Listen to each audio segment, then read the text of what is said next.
5, 4, 3, 2. Realtors, you're in the right spot. We're going to do this together. Welcome to the Leading Edge Podcast. These mentors showed me a map of success.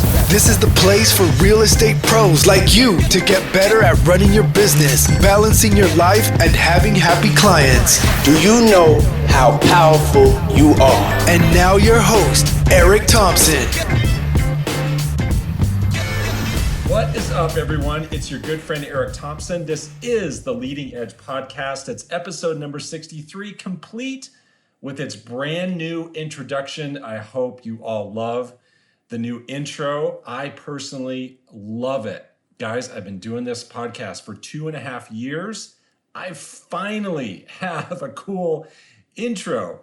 Those of you who have been longtime listeners, those of you who have checked out a lot of episodes, you've heard a couple different versions of an intro. I had one toward the beginning. I stopped using it because I didn't really like it. And then I didn't have one for a while. You need to know I tried other podcast intro companies to help me out with this. I couldn't get it right. I finally got one. I am so fired up. I'm so pumped. I wanted something different. I wanted something cool. I wanted something fun. And I have it. And let me know what you think. Hit me up with an email or a note on Facebook or whatever to let me know what you think of the new intro. Personally, I love it. If you all are thinking about or have your own podcast and want to get in touch with the gentleman who made that intro for me, I am more than happy to connect to you because I just love what he did for me, and I'm happy to help grow his business, happy to help you out if it's something that you want to do. I'm fired up, all right? I'm also fired up. I'm well on my way to be helping people through my new coaching certification program. We are now into the second module of that, just having a blast. People are giving me really good feedback. That is more than off to the races, and I'm having so much fun with that. Having fun, of course, with my mindset mastermind called Alpha State. All the things, you guys, all the things are going super well for me. This episode is called How to Help More Sellers. How to help more sellers. Here's the thing. Usually in this podcast, we're focusing mostly on mindset related things. This is going to be way more tactical than normal, but you know what? This is probably the number one thing on the mind of all my real estate friends. So that's why we're doing this.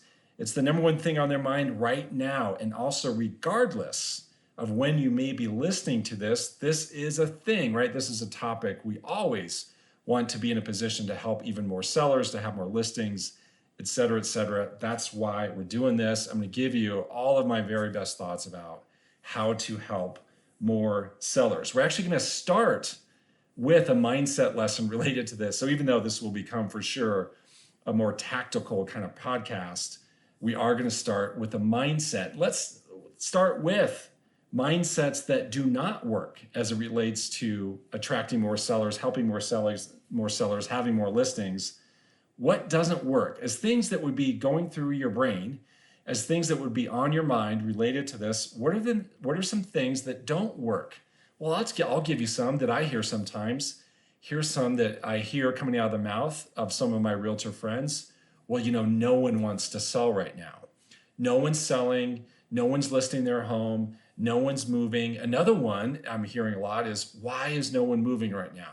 Why is it that I'm doing all these things and no one's selling? I'm not attracting any sellers. Well, stop it, right? If those things are going through your mind, stop it right now, because all those things are not true and they're not effective at all. All right, so let me ask you this. Would any of those thoughts, would any of those mindsets help you to help more sellers? No way, not even close, right? Those are all dead ends. Those are all super ineffective ways to think.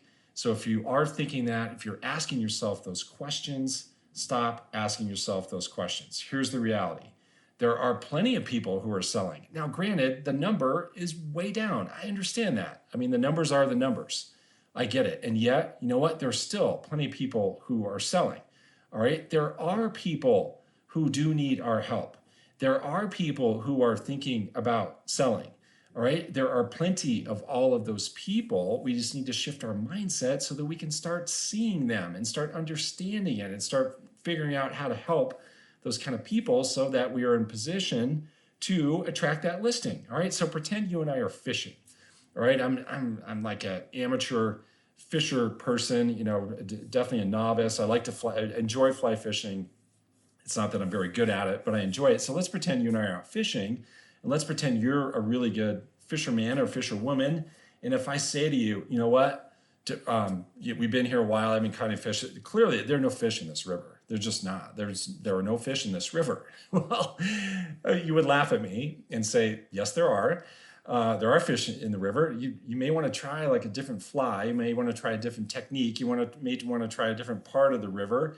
You got to shift some things up, man, including your mindset. So if you're sitting there going, there are no fish in this river, you're way less likely to catch a fish, right? Same goes. So we have to shift up how we think. We have to shift up the questions that we are asking. So what does work then? What does work in terms of mindset? Here are some way better questions that you can ask yourself versus why is no one selling right now? All right, so here's some better questions. How about these? Who has sold recently? I'm not only going to look at all the sales that have occurred recently and all the listings maybe that are on the market now or all the listings that have sold so far this year. Who are those people? Like who has sold? What's the profile of them? Why did they sell? I wonder why they sold. Now, I may know this specific story because they were my own seller, or maybe they were my colleague's seller, or maybe there's some other way to uncover the story. Why did they sell? All right, I wonder why they sold. Well, here's a bunch of people who did sell their home. I wonder why they sold. Who do I know that fits this same profile? All right, so I'm starting to build up this profile of a person who did decide to sell in this market. I'm like seeing all the reasons why they may do that. Who do I know who fits that exact profile? Who can I help?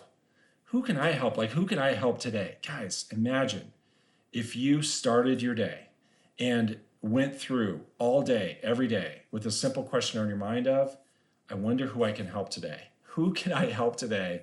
Who would benefit from my help today? Would that be pretty cool?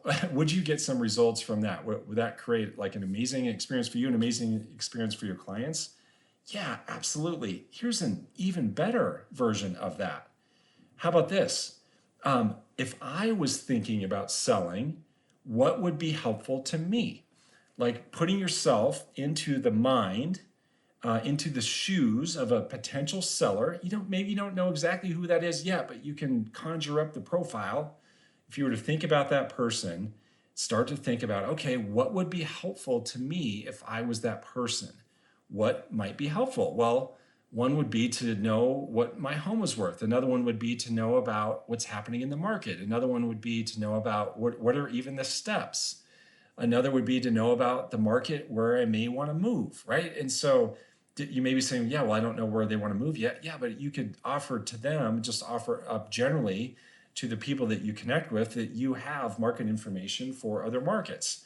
And that is helpful. Okay, so get yourself into that kind of mindset and get yourself into that kind of thinking so that you can see them. Let's talk about profile, right? So let's look at the profile of people who are likely to be selling right now. So yes, the number of them selling is down for sure. The numbers are the numbers, and yet people are selling. So what do those people look like? Like what's happening for them? What's the profile of that person so that I can start to identify people like that who I may know? So a few things come up for me. One is life change, all right? And always, right? It always comes down to this, life change. Life change creates real estate change. So has there been something that happened in their family with maybe there's a new baby, maybe the youngest moved out of the house and now they're empty nesters. Maybe the kids moved back in. Maybe they got married, maybe they got a divorce, things like that. Maybe it's something related to their job. Maybe they got a promotion. Maybe they got laid off during COVID. Maybe they're getting relocated. Maybe their company is really expanding. Maybe their company is shrinking, right? Is there something happening with their employment? Maybe the way they work is way different, all right? Maybe they used to have to go into the office every day, and maybe now they're working from home, and that's unlocked all kinds of possibilities for them in terms of where they can live, because now they're working remotely, full-time or almost full-time, right? So that's one. How about another one? How about anyone who's owned their home for more than 10 years? All right. Anyone who's owned their home for more than 10 years. The reason why I say that is that the average tenure of a home seller, that tenure, the average tenure of a home seller is 10 years, right? That's research according to the National Association of Realtors. So just consider who in your sphere has owned their home for 10 or more years. And you can target them because those are people who are the most likely to sell. We're not saying that everyone who's owned for 10 or more years, but focus on them. Sometimes I see like an over focus on super recent clients. Now, there's nothing wrong with that because they are likely to send you referrals, but people who are likely to sell are people who've been in their home for 10 or more years. So can you identify those people? Could you do that? Like if you and I were sitting down one-on-one in a one-on-one coaching session, and I said to you, okay, show me all your people in your database who've owned their home for 10 or more years. Could you do that? That is good homework for you to go do that exercise, right? Go do the research. It shouldn't take you long. Go identify who's owned their home for 10 or more years, and you could start with them, right? You could start with a reach out to them. How about this one? Anyone who's not only experienced a change in their life, but also a change in their neighborhood, all right? Has there been some kind of change related to where they live, all right? So when it comes to this, sometimes there's long-term change and there's also short-term change. So long-term change can be maybe the neighborhood, for whatever reason, has kind of like devolved, right? Like people aren't keeping their homes up very well. People are having just, stuff out in the driveway, right? And parked in front of the home. It's just for whatever reason, it's not as attractive anymore. So that's an example of some long-term change. What about short-term change, specifically new development? So what we always notice is someone owns a home next door to an open parcel of land, and even though they know it's not open space, it starts to feel like open space, and they really enjoy all the open land, and then all at once it starts getting developed. That can trigger things for people and be like, whoa, this place is changing. I'm not so sure about this anymore. So what you can do is you can target that, right? So really think about, okay, who lives in a neighborhood that's changed since they own it? Who lives in a neighborhood that's experienced like sudden change because of new development? Who do I know like that? That will help you to target, right? It helps you just to get focused. It helps you to see potentially who may move. On the life change one, what I would get you to consider is who's had a life change over the last couple of years. Because of COVID, it's put a lot of potential sellers on the sidelines. So, we're always looking at recent change, but we can expand that time horizon and look more like 2 years because of what COVID did. COVID pushed a lot of people on the sideline, and it's likely that their mindset may be more opened up now. Maybe they're vaccinated and they're getting just more optimistic, more open-minded about being out in the world and looking around, but they weren't so much a year and a half ago, a year ago, right? So look at life change over the last 2 years. All right, so that's the profile. Now we understand the profile. So what makes someone think about moving? All right, so what are the things that trigger for them in their brain that it may be time to move? And this is also important to understand. So it's not just the profile of the person, but you want to understand what's going on in their head, what's going on in their mind, so that you can be more relevant to them and be more helpful to them. And you can address these specific things that are likely going on in their mind. Number one is there's some kind of pain, all right? There's some kind of pain involved, always related to what? Related to change.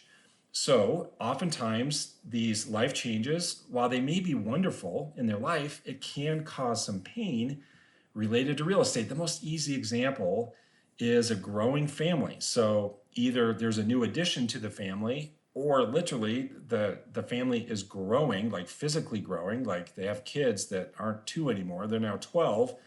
A 12-year-old takes up more space than a 2-year-old. A house can start to feel a little more cramped when you have a couple of 2-year-olds versus a couple 12-year-olds, right? Where I said that backwards, right? Having a couple of 12-year-olds versus a couple of 2-year-olds, right? That's pain, right? There could be pain with the neighborhood isn't as nice anymore. It could be pain with the garage is too small.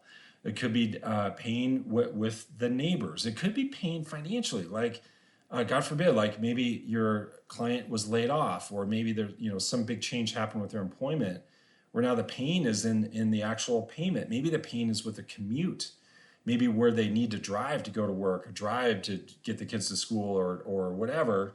Those things have changed, which are causing pain, right? So what is it? What's the pain that might be driving this decision? Number two reason that would make someone think about moving, I think, is equity. When people realize all the equity that's built up in their home, there is, as you look nationwide, an enormous amount of equity in people's homes right now, on the order of trillions of dollars, right, of equity in homes. This is a big deal. It's significant. People have so much equity right now, and so many people don't totally understand it. But it's an understanding of that equity that can trigger them to start thinking about their dreams, right? Oh my gosh, I've always wanted to live in this certain place. We're seeing right now people move out of state, all right? They're going from one state to another state for all kinds of reasons. One is they're detached at least a little bit from where they work, right? They're not like geographically attached to that physical place where they have to work. They can work anywhere. They made a lot of money in their home, and they've always wanted to live in a certain place. They've always wanted to have a big parcel of land, or they've always wanted to live on a lake, or they've always wanted to live back closer to their family, or back where they grew up. I've always wanted to live in a certain place. I think a lot of people could finish that sentence. Where's a place that you've always wanted to live, or where's a place you've always wanted to own property? What allows that to happen is equity. And so often people don't fully understand the equity that they do have in their home. They may be just reading about the market on a high level, hearing the stories, but have they really grasped, have they done the math to see the equity that they have? Of course, that's a place where you can come in. Another place that causes someone to start thinking, another reason why someone starts thinking about moving, another trigger is another house. Right? So it's a house that captures them, right? That grasps their attention, that may be because of pain, maybe because of the equity, but it's that specific home that's like, oh my gosh, that home is exciting. What if we moved? Like, what if we moved into that home, or what if we moved into a home like that one? Commonly, this comes up with new homes, right? So we must understand that home builders are very good at attracting people to their projects, to their properties, to their model homes. Right? And oftentimes they're doing that. They're taking these actions without us even knowing. And that's on us, right? That's our fault that we're not in front of those prospective buyers and also people who will turn into sellers. We need to be aware of that. We need to understand that it's exciting new properties that will trigger them to start thinking about selling. Here's a story related to this, a specific story related to this. A friend of my wife's, who she works with, reached out to me because she needed some clarity on the market, right? She just needed to know what was going on in the market. The reason why they were thinking about buying, they were, in addition, going to think about selling because of why? Because of a specific home that came on the market near where they live. And she said to me, Eric, this home came on the market. We weren't really even thinking about selling. Yeah, we did feel generally like our family had outgrown our current home, but we weren't really thinking about selling until we saw this property come on the market. We saw it come on the market. I looked at it online. It looks beautiful. It looks perfect for our family. It's getting me excited. It's causing me to start thinking, can you help me understand the market? All right. So don't underestimate the power of what happens because of other properties getting on the market, going in the market, and your clients getting excited about that. Okay, so now we got to talk strategies. I told you that we would talk tactics. Here are the tactics. Here are the specific things to do. All right, 3 things to do. Number 1. No, and by the way, none of these are going to be a surprise. Right? All of these are very basic, fundamental, and you know what else? All of these are things you can do right now. Number 1, strategy: call them. Get on the phone with your clients, connect with your clients, catch up with them. So either connect with them on the phone or use text to create a one-on-one meeting. As COVID is getting better, right? As things are starting to open up, that now opens up the chances and opportunities to interact with people one-on-one, live, face-to-face. If you don't want to do that, do it on Zoom or just get them on the phone and just catch up. That's all you have to do is just catch up. Right? Just catch up with them. Like, be like, oh my gosh, what's going on with the family? Like, how are the kids now? If they have kids, how's the spouse? How's your partner? What's going on? What's going on at work? Just catch up with them. What have you been doing for fun? Just catch up. And then you just have to ask a really simple, really basic, non-threatening at all question. Just say, yeah, how's the house? How you guys liking the house? You know what? Because you're in real estate, because you're a realtor, that's a very fair, normal question to ask. That's no one's going to be threatened by that. No one's going to feel like that's pushy or intrusive or anything like that for you to say, yeah, how's the house? How are you guys enjoying the house? And who knows what they may say, right? Who knows? That's your chance to uncover any pain, right? It's a chance to uncover pain. When they're asking you about what's going on in the market, it's a chance to talk about the equity that they may have in their home and be able to show them that equity, right? When you just call them to catch up, it's a chance to learn about life change happening for them, right? So you can see the specific reasons on why we do this. So that's strategy one, pretty earth-shattering, right? Pretty innovative. Just call them, all right? Just call them up. Number two, do property reviews, 2 a week. Do 2 property reviews a week. That is when you just give someone a simple, very basic snapshot of what's going on in the neighborhood, in the vicinity of their property. Here's what's happening in your neighborhood. You create a nice cover letter to it. It just says, hey, I do this for my clients so that they're up to speed on what's happening in the market. I'm going to call you to follow up to let you know some things that I thought were interesting when I put this together. You can even put in the cover letter, by the way, I'm not doing this because I think it's time for you to sell your home, or I think that you need to sell your home. If you're worried about them thinking that, just address it in the cover letter. And then you got to follow up. These only work with a follow-up, and follow up and say, hey, there are a couple of things that were interesting to me when I put it together. Is it okay if I share with you what those are, right? Then tell them what those things are. You will know what those things are because a couple of things will for sure jump out at you when you put it together. So just do that, all right? Just do that. So easy. The third strategy here, again, super innovative, earth-shattering. Actually, this is slightly innovative. It's called Just for Fun. All right, so just for fun. So just for fun, put some properties in front of your clients and only do it for fun. And what we're doing here is we're using and understanding the fact that other properties sometimes will get people excited. So why not show them some properties just for fun? So if a property goes on the market that makes you think about a client of yours or a couple clients of yours, be like, oh my gosh, you know who would love that house or would be intrigued by that house at a minimum is the so-and-sos. So just forward it to them, right? You can pop them an email, you can do it in text, you can call them about it. Just say, hey, I thought this property was really interesting, made me think of you just for fun.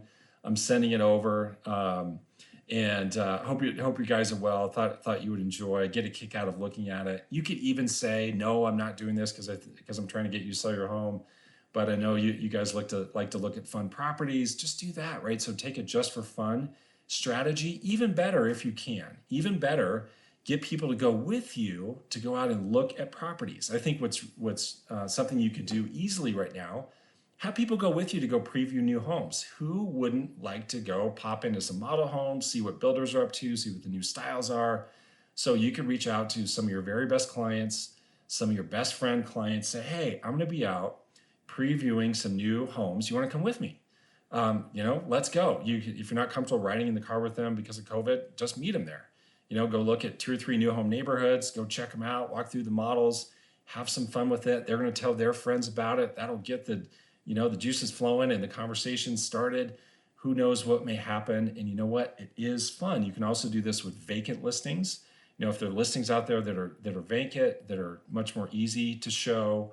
Of course, we don't want to be rude and tying up properties, tying up showing times with real buyers. We don't want to do that. We want to be discerning in terms of the properties that we do pick to do this. But the deal is, guys, you can take a just for fun approach. Hey, just for fun. I'm sending this to you just for fun. Let's go look at some new homes and make it fun. Just make it fun. Get their wheels turning. Who knows what might come up, right? Who knows what might come up? So with the just for fun strategy and the property review strategy, you just never know what they're going to say. And also when you're calling them just to catch up and ask them, how's the house? You never know what they're going to say. And it's all those interactions that create the opportunity for them to say things like, you know what? Actually, we have been thinking, or it's so funny that you called. We have been looking. We have been thinking about moving. We have been thinking about buying that investment property. Who knows what may happen? And to wrap this up, to tie this all together, remember that all starts with your mindset. It all starts with your mindset. There are plenty of people who are selling right now. What if you told yourself that? You know what? There are plenty of people who are selling right now. How can I be helpful to those people? How can I help someone today? What would be helpful to a person who's thinking about selling? Those are some really effective questions to ask yourself. Those are good things to have rolling around in your head. Who knows what may happen? So guys, as always, I appreciate you engaging with this podcast. I hope this was helpful. Get out there and help more sellers, attract more listings. I know you can do it. Tell me the success stories. All this stuff is really basic. I know you can do it. If you want more coaching like this, if you want to prop up your mindset, if you want to give yourself like a Peloton workout for your mindset, you got to check out Alpha State. It's my mindset mastermind. Go to alphastateclass.com. There's some cool stuff there for you to check out. I look forward to seeing you there, and also look forward to seeing you in the next podcast. In the meantime, enjoy life on the leading edge. Take care.